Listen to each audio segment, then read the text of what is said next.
ধিঙৰ নাৰকীয় কাণ্ডৰ পাছতে উজনি অসমত এক অপ্ৰীতিকৰ পৰিস্থিতি সৃষ্টি হৈছে আৰু বিভিন্ন জাতীয় সংগঠন আৰু তেওঁলোক ইয়াৰ উজনি অসমৰ পৰা মিয়াসকলক 7 দিনৰ সময়সীমা বান্ধি দিছে যাতে তেওঁলোক উজনি অসম এই জেগাটো খালী কৰি তেওঁলোক ইয়াৰ পৰা গুচি যায়।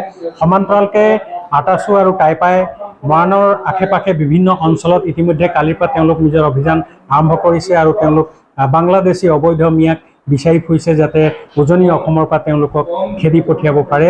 সমান্তৰালকৈ আহোম জাতীয় গণমঞ্চৰ কেন্দ্ৰীয় সমিতিৰ সহকাৰী সম্পাদক অকণ ভূঞাই যোৱাকালি দেওবাৰৰ বজাৰত যিটো খাৰুপেটীয়াৰ পৰা সন্দেহজনক নাগৰিক যিটো পাচলি বেপাৰী আহিছিলে তেওঁলোককো হকিয়নি প্ৰদান কৰিছে যাতে অহা দেওবাৰৰ পৰা তেওঁলোক যাতে আমাৰ উজনি অসমৰ বা মৰাণতে হওক তেওঁলোকে এই ব্যৱসায় কৰিবলৈ নাহে, কাৰণ থলুৱা লোকে ইয়াত ব্যৱসায় কৰিব। এই সম্পৰ্কে আমি পোনে পোনে তেওঁ প্ৰতিক্ৰিয়া জানিব পাৰিম। হয়, ধিঙৰ যিটো ঘটনা তাৰ পিছতে উজনি অসমত মিয়া খেদাৰ যিটো আন্দোলন আৰম্ভ হৈছে, কালি আপুনি ইয়াত সহযোগ কৰি খাৰুপেটীয়াৰ ব্যৱসায়ীসকলক ইয়াত হকিয়নি প্ৰদান কৰিছে, কি ক'ব? নিশ্চয় ধিঙৰ যিটো ঘটনা সংঘটিত হ'ল, যিটো নৰপিঠ আছে তেনেকুৱা এটা ঘটনা সংঘটিত কৰিলে তাক আমি অৰিহণা দিছোঁ। লগে লগে দেখিলোঁ সেই ঘটনাটোত যিসকলে জাতীয় জনগোষ্ঠীয় সংগঠনে যেতিয়া মাত মাতিছে, লগে লগে আমাৰ আব্দুল ৰছিদ খান বুলি কোৱা এজন বিধায়ক জনপ্ৰতিনিধি হৈ তেখেতে যিটো হকিয়নি প্ৰদান কৰিলে তাত আমি আহোম জাতীয় গণমঞ্চ অসমে তীব্ৰ ভাষাৰে গৰিহণা দিছোঁ। আৰু লগে লগে মিয়া জাতীয় পৰিষদ নামৰ যদি ভুল হোৱা নাই, গতিকে তেওঁলোকে কৈছে যে মিয়া খেদিব নোৱাৰে।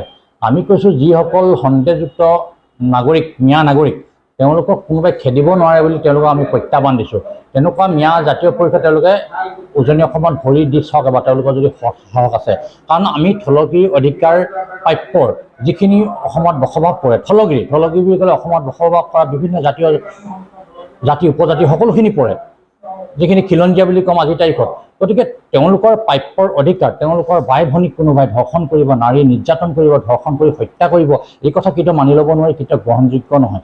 তেজ দিম কিন্তু তথাপিও তাত গ্ৰহণযোগ্য নহ'ব। তাত যদি কোনোবাই সমৰ্থন কৰে, আব্দুল ৰছিদ খানেই হওক বা তেনেকুৱা কোনোবা সংগঠনেই হওক, তাত কেতিয়াও গ্ৰহণযোগ্যতা নাই। সেইকাৰণে আমি যোৱাকালি কি কৰিছোঁ, আমাৰ মৰাণত এই বৃহত্তৰ অঞ্চলত বহু খিলঞ্জীয়া লোক আছে, বহু থলগিৰি লোক আছে যিসকলে ব্যৱসায় বাণিজ্য কৰি পিনে এই বৃহত্তৰ অঞ্চলৰ অভাৱ তেওঁলোকে পূৰণ কৰি আছে। কিন্তু বছৰ বছৰ ধৰি খাৰুপেটীয়াৰ পৰা এক শ্ৰেণী ব্যৱসায় আহে যিসকলে মৰাণত আহি ব্যৱসায় কৰে বা বিভিন্ন অঞ্চলত কৰে।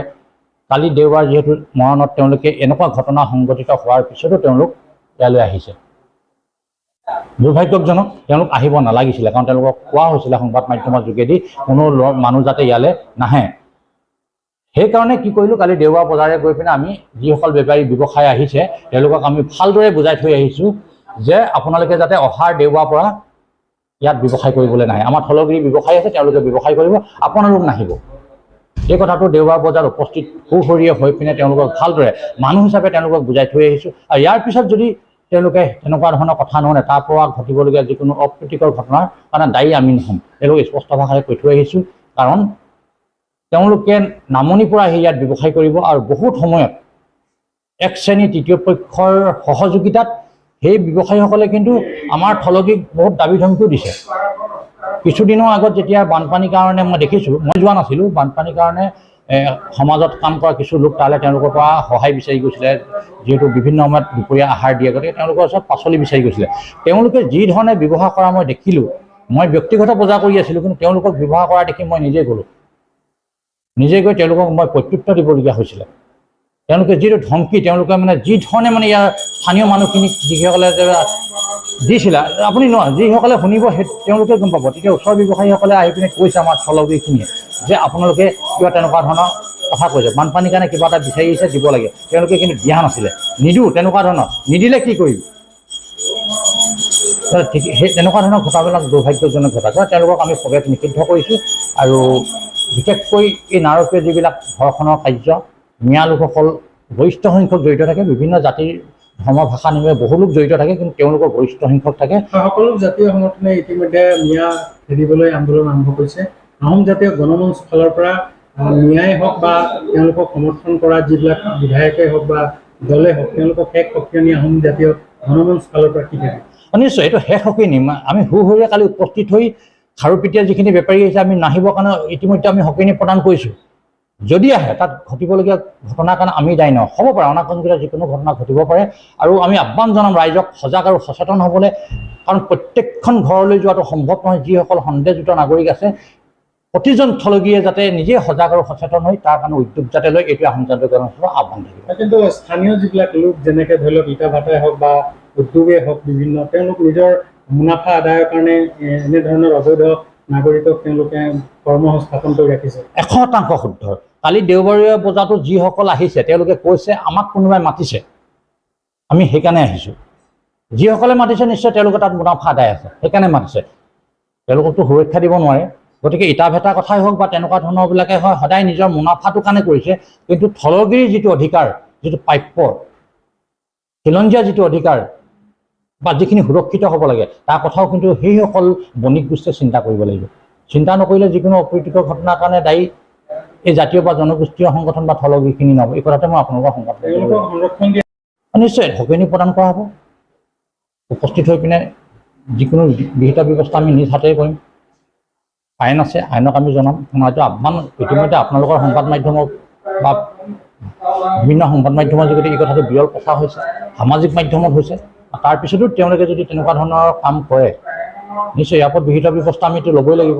তাৰ কাৰণে দুখী আমি নহ'ম। এইটো গুণ্ডা বুলি কৈ আমাক লাভ নাই, দাদাগিৰি বুলি কৈ লাভ নাই। এয়া আমাৰ থলগিৰ অধিকাৰ, আমাৰ প্ৰাপ্য। আমি সংৰক্ষিত আমাৰ নিজৰ বাই ভনীক কৰিবই লাগিব। এই মুহূৰ্তত মই আপোনাক ধন্যবাদ জনাইছোঁ। এয়া আছিল আহোম জাতীয় গণমঞ্চ অসমৰ কেন্দ্ৰীয় সমিতিৰ সহকাৰী সম্পাদক অসন ভূঞা, আৰু তেওঁ নিজৰ ফালৰ পৰা আহোম জাতীয় গণমঞ্চ ফালৰ পৰাও শেষ সকিয়নি প্ৰদান কৰিছে মিয়াসকলক যাতে উজনি অসম তেওঁলোক এৰি পিনে যাব লাগিব, আৰু স্থানীয় লোকক যাতে তেওঁলোক কোনো ধৰণৰ হাৰাশাস্তি নকৰে বা ব্যৱসায় ক্ষেত্ৰ হওক বা আন কোনো ক্ষেত্ৰ হওক, তেওঁলোক ইয়াৰ পৰা যাবই লাগিব। তেওঁৰ ফালৰ পৰা এটা শেষ সকিয়নি প্ৰদান কৰিছে। ভিডিঅ' জাৰ্নেলিষ্ট নিদান পূৰ্তিৰ সৈতে ৰাজু মিশ্ৰা, এনি ভাৰত 24 মৰাণ। নমস্কাৰ, মই অজয় ফুকন, আৰু এইখিনিতে সমূহ এনি ভাৰত চেনেলটোৰ যিসকল কৰ্মকৰ্তা আছে সকলোৰে মোৰ ফালৰ পৰা শুভেচ্ছা জ্ঞাপন কৰিছোঁ। অসমৰ আচলতে সংবাদ জগতত নতুনকৈ আচলতে এটি আত্মপ্ৰকাশ ঘটিছে আমাৰ নিউজ চেনেল এনি ভাৰত, আৰু এনি ভাৰতৰ এটা খুব ধুনীয়া এটা অনুষ্ঠান হ'বলৈ গৈ আছে। সকলোৱে জানে আমাৰ সকলোৰে মৰমৰ হাৰ্টথ্ৰব জুবিন গাৰ্গৰ গানে কি আনে, আচলতে জুবিন দাৰ সেই গীতৰ আধাৰত আমাৰ হিৰুদাই লিখা সেই গীতটি গানে কি আনে, এই গানে কি আনে নামৰ এটি তেওঁলোকে সাংগীতিক ৰিয়েলিটি শ্ব' কৰিবলৈ গৈ আছে। আৰু 15 আগষ্টৰ পৰা গোটেই আৰম্ভ হ'ব। প্ৰথম অডিশ্যন অসমৰ ধেমাজি জিলাত আৰম্ভ কৰিব। গতিকে সমূহ যিসকল প্ৰতিভা আছে, যিসকলে গান ভাল পায়, যিসকলে তেওঁলোকৰ নিজৰ প্ৰতিভা আচলতে দেখুৱাব বিচাৰে, এই ৰিয়েলিটি শ্ব'ত গানে কি আনে এই প্ৰতিযোগিতাত অংশগ্ৰহণ কৰক, আৰু খুব ধুনীয়া আপোনালোকে সুবৰ্ণ সুযোগ লাভ কৰিব।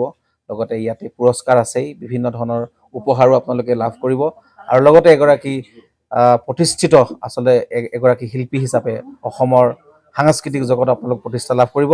গতিকে গোটেই অনুষ্ঠানটোলৈ মোৰ ফালৰ পৰা শুভকামনা থাকিল, আৰু লগতে এই অনুষ্ঠানটোত আপোনালোকে অংশগ্ৰহণ কৰিব। আমিও আছোঁ, আৰু সকলোকে আমি লগ পাম। ধন্যবাদ।